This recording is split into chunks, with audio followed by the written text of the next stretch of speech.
Hello hello കേൾക്കുന്നുണ്ടോ? This is Neethu from Das learning. പുതിയൊരു വീഡിയോയിലേക്ക് സ്വാഗതം. സോ പ്രിപ്പറേഷൻസ് ഒക്കെ എങ്ങനെ പോകുന്നു? നല്ലതായിട്ട് തന്നെ എല്ലാവരുടെ പ്രിപ്പറേഷൻസും നടക്കുന്നുണ്ടെന്ന് ഞാൻ വിചാരിക്കുന്നു. സോ ഞാൻ പറയാൻ വന്നത് എന്താണെന്ന് വെച്ചാൽ പി വൈക്യൂൻ്റെ ഇമ്പോർട്ടൻസ് നമുക്ക് എല്ലാവർക്കും അറിയാം അല്ലേ?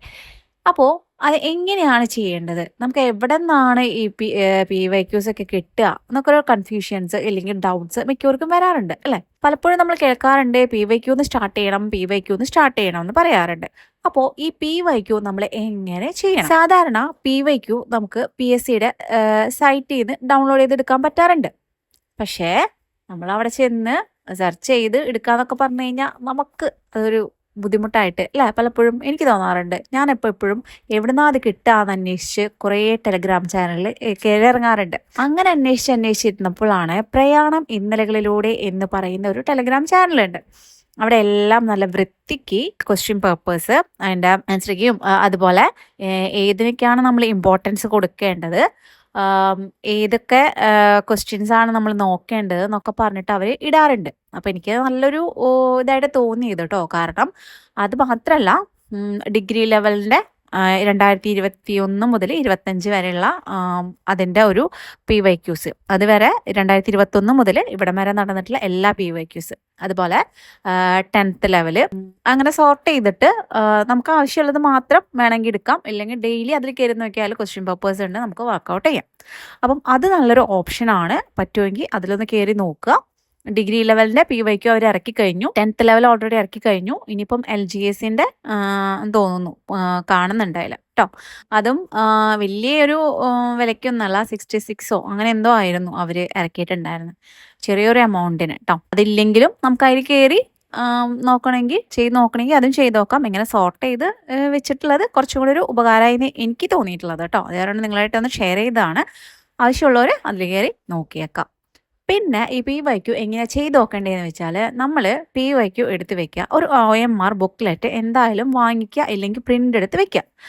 എന്നിട്ട് ശരിക്കും പറഞ്ഞു കഴിഞ്ഞാൽ നമ്മൾ ഉച്ചയ്ക്കുണ്ടല്ലോ നല്ല ഉറക്കം വരുന്ന സമയമാണ് അല്ലേ? സാധാരണ നമ്മൾ PSC എക്സാം ഒക്കെ എഴുതുന്നത് ആ ഒരു ടൈമാണല്ലോ. 1:30ക്ക് നമ്മൾ പോയി 2 മണിക്ക് ബെല്ലൊക്കെ അടിച്ച് അല്ലേ?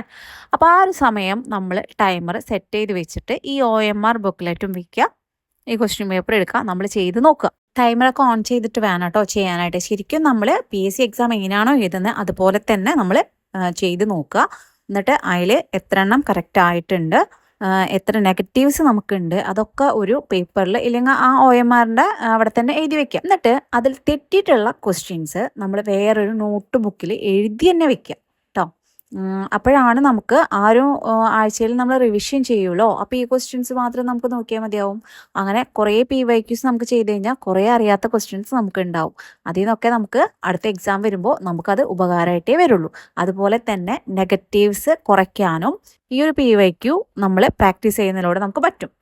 അതുപോലെ തന്നെ ടൈം മാനേജ്മെൻറ്റ് അല്ലേ? പലപ്പോഴും നമ്മൾ പറയാറുണ്ട് നമുക്ക് ടൈം കിട്ടിയില്ല, അതൊക്കെ അറിയണമായിരുന്നു പക്ഷേ ടൈം കിട്ടിയില്ല, മാത്സ് ഒക്കെ അങ്ങനെ നമ്മൾ പറയാറുണ്ട് അല്ലേ?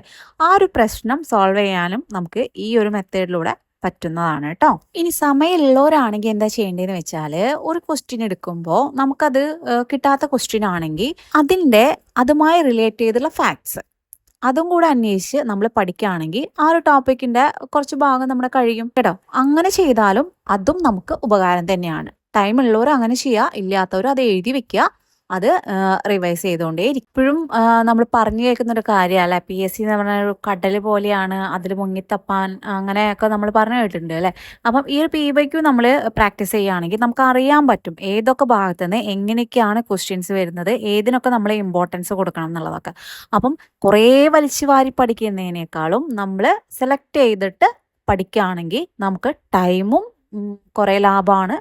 പിന്നെ എന്താണ്, നമ്മുടെ പഠിച്ചും കഴിയുകയും ചെയ്യും. കുറേ കാണുമ്പോൾ നമുക്ക് അതിലൊരു മടുപ്പ് വരില്ലേ? അപ്പോൾ ഈ പി ഒക്കെ ആണെങ്കിൽ നമുക്ക് കുറച്ചും കൂടെ നമ്മുടെ പഠിപ്പ് ഒരു ഉപകാരപ്രദമാക്കാനായിട്ട് ഈ പി പ്രാക്ടീസ് ചെയ്യുന്നതിലൂടെ നമുക്ക് കഴിയാറുണ്ട് കേട്ടോ. പിന്നെ ഉണ്ടല്ലോ, ആദ്യം നമ്മൾ ചെയ്യുമ്പോഴുണ്ടല്ലോ നമുക്ക് പി ചെയ്ത് കഴിയുമ്പോൾ നമുക്ക് ചിലപ്പം 10 മാർക്കോ 11 മാർക്കോ ഇവൻ ചിലപ്പോൾ 0 വരെ കിട്ടിയെന്നിരിക്കും. പക്ഷേ എന്താണ്, നമ്മൾ തോറ്റു പോകരുത്, വീണ്ടും വീണ്ടും ചെയ്യാം.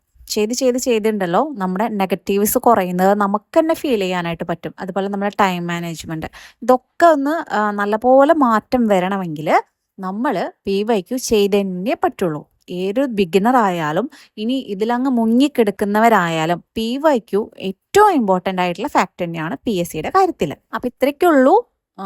പഠിച്ച് തുടങ്ങാത്തവർ വേഗം തന്നെ പഠിച്ചു തുടങ്ങിക്കോളാം. കോമ്പറ്റീഷൻ അത്രയ്ക്കുണ്ട്. പിന്നെ ഇത് നല്ലൊരു ചാൻസ് കൂടിയാണ് കമ്പനി ബോർഡ് അസിസ്റ്റന്റും അതുപോലെ LGS എന്ന് പറയുന്നത്. So don't miss it. എങ്ങനെയാ അപ്പോൾ സബ്സ്ക്രൈബ് ചെയ്ത് കൂടെ അല്ലേ. Stay tuned.